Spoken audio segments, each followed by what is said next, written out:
Sim racing on public servers is not for the faint of heart, and if you really want to get the most out of any simulator, you're really going to have to be joining a league, racing with friends, or joining a service such as iRacing. With that said and done, sometimes you just get that itch to do some sim racing, you haven't really planned anything, you don't want to commit to a league, but you really want to be humiliated by people that are better drivers than you. Now, because I love feeling humiliated and generally useless at any task that I do, I thought it'd be interesting to jump into Assetto Corsa followed by RaceRoom experience and literally load up the first server that's populated and about to go into race session and see what the resulting race would be like. Those of you with Terminator laser vision can see that I started with Assetto Corsa. Now, it has to be said the server list was generally populated with Spa and GT2 cars. There were a couple of people running mod cars and there were about 4 or 5 populated servers with different content, but for the most part on Sunday evening, if you wanted to jump in and race Assetto Corsa, you pretty much had to race on Spa. Fortunately, Spa is an absolutely incredible track and the GT2 cars in Assetto Corsa are fantastic fun. As you can see from the start of the race, the game still has a few problems dealing with people with ridiculous pings. Personally, given that the game handles people with sub 200 pings absolutely fantastic, I think the solution might be to have some kind of auto kick or boot to pit admin option, removing laggy players from the game, allowing those of us with slightly faster than mobile phone internet to actually have clean online racing. Now, another thing I've noticed with Assetto Corsa Online in public games, and you can clearly see it in this game, is that it appears that many of the grid are driving using their toes on a keyboard.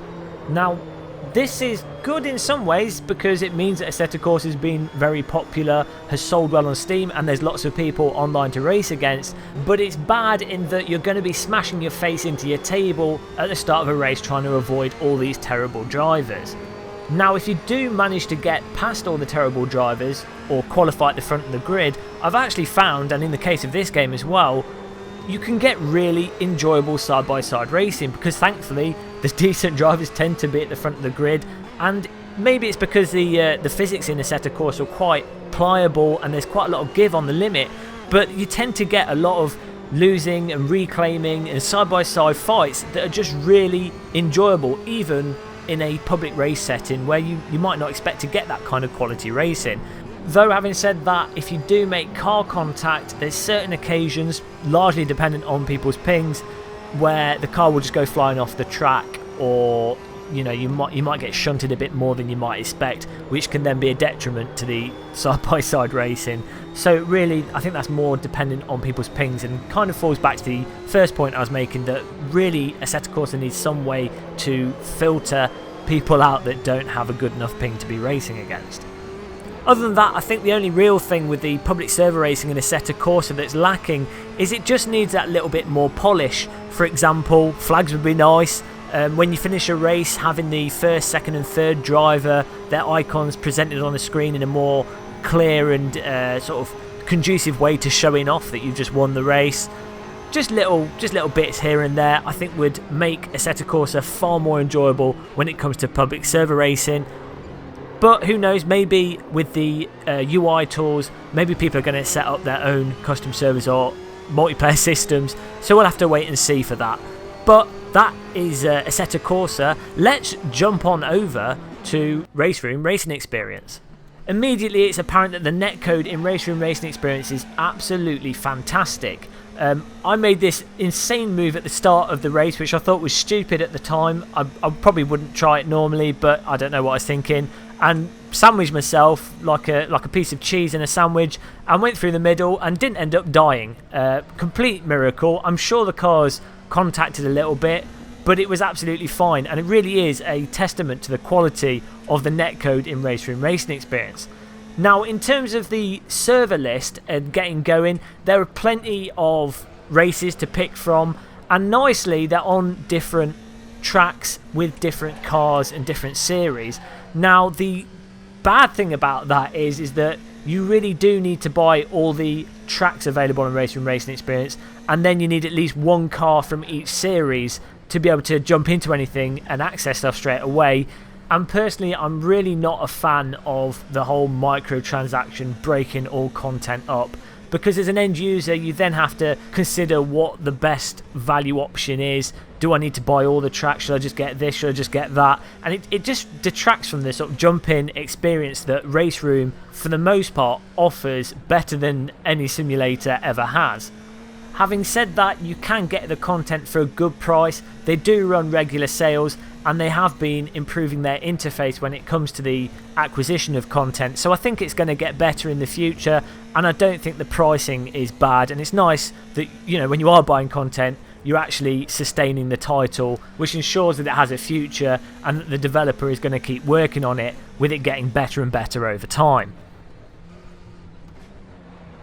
In terms of the actual racing online, in this race I did, it was pretty similar to other jumping races I've done in the past.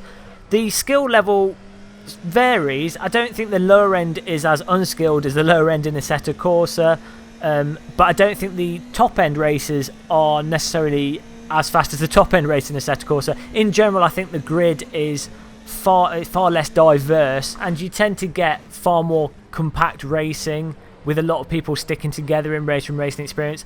Partly, I think, because the game has some really good service settings that stop bad drivers interfering with the good drivers. For example, if someone loses it, the car gets the clipping turned off, so you just drive through and they go transparent, which detracts in some ways from the immersion and the believability. But you have to remember, this is a jump-in online public race, not an organised league event, and to me, as long as it's not altering the car physics, anything that makes the race more likely to be enjoyable and not a complete wreck from the start is good. And I think RaceRoom Racing Experience have really nailed it in a lot of ways.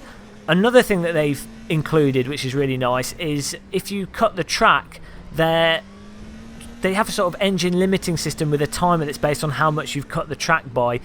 And though it's similar in some ways to the way that Assetto Corsa cuts the engine, because it's based on how much you've cut the track, and also because it doesn't cut your engine off completely, it's just far more seamless and far less pervasive as the slowdown that they've got in Assetto Corsa. It also doesn't contribute to everyone piling up, because I think it also makes the person that's got the penalty, it turns their collision off as well. So it just works really well. Now, in terms of the overall presentation, I think it's really nice. Some of the UI elements are a little bit pervasive, but I can forgive them. In some ways, it's a bit like watching a TV camera. It's a little bit gimmicky, but it's fine. But what's really nice is when you finish a race and the scoreboard is shown with a nice big icon, so you get a little bit of bragging rights. Sometimes people chat a little bit, but saying that there's the chat window disappears when you finish the game. It just boots you back to the lobby pretty fast, which I think is a shame. It'd be nice if they had a better chat system, but all in all, it just feels far more polished than Assetto Corsa, far more rounded, and which isn't necessarily that surprising, because I think RaceRoom is essentially this jump-in online public racing is basically its bread and butter. So really, out of the two, versus Assetto Corsa and RaceRoom Racing Experience, I definitely think the overall package of the online racing is far better in RaceRoom Racing Experience. If you're just going to do jump in online public server racing, RaceRoom Racing Experience is the way to go. Just make sure you pick up the content in a sale. Don't necessarily bother with buying every single car they've got. Get the tracks, or maybe a series, pack this on sale, but get the tracks and one car from each series, and that makes it a really good, accessible jump in online public server game.